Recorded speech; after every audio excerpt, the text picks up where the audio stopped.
T'aimerais bien savoir lire des partitions, mais t'as l'impression que c'est trop compliqué. Je te donne 3 clés faciles pour y arriver. La première chose à faire, c'est déjà de bien connaître l'ordre des notes. Donc tout le monde connaît l'ordre ascendant, do, ré, mi, fa, sol, la, si, do.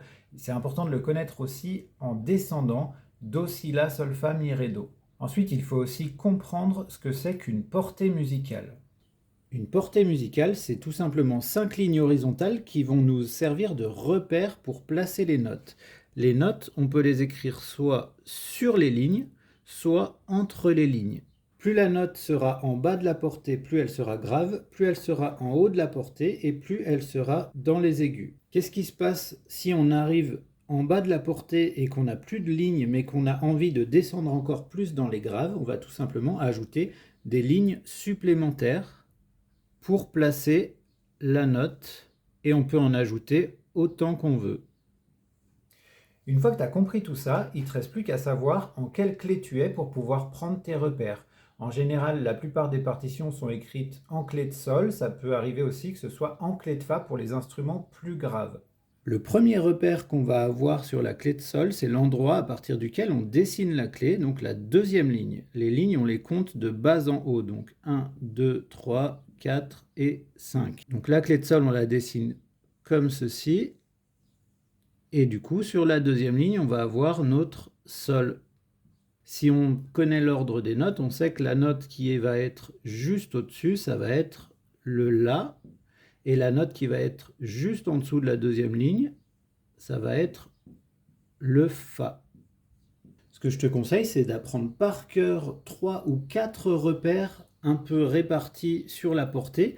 Et comme ça, n'importe quelle note que tu dois lire, par exemple celle-ci, eh bien, tu vas pouvoir partir du repère le plus proche que tu connais par cœur. Donc ici, on voit que c'est juste en dessous du sol que tu connais, donc c'est le Fa. Si on doit lire cette note-là, on peut soit partir du Do ici et faire Do, Ré, Mi, soit partir du Sol et descendre, Sol, Fa, Mi. Pour la clé de Fa, c'est exactement la même chose. On part de la quatrième ligne pour dessiner la clé de Fa. Ça veut dire que sur la quatrième ligne, on va avoir un Fa. Pareil, tu peux prendre plusieurs repères, les Fa et les Do par exemple. Comme ça te permet d'avoir des repères un peu partout sur la portée. Dernière chose à savoir, c'est que le Do qu'on a ici en haut de la clé de Fa et le Do qu'on a ici en bas de la clé de Sol, en fait, c'est la même note à la même hauteur. Toutes ces notes qui se trouvent là au tableau, ce sont exactement les mêmes notes à la même hauteur, tout simplement écrites soit en clé de Sol, soit en clé de Fa. Le dernier conseil que je peux te donner, c'est d'y aller par étapes. Concentre-toi sur la clé de ton instrument.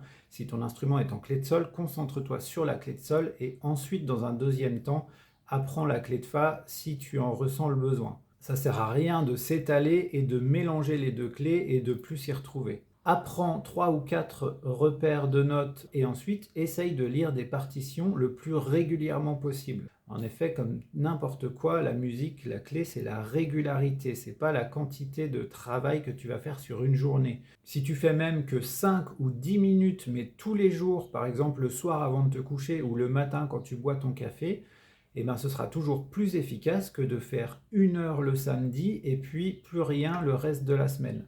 Au début, ça peut paraître très compliqué, voire un peu décourageant parce qu'on n'y arrive pas, on mélange les lignes et tout ça, c'est tout à fait normal, c'est là où il ne faut pas lâcher. Parce que plus tu vas t'entraîner, plus ça sera facile.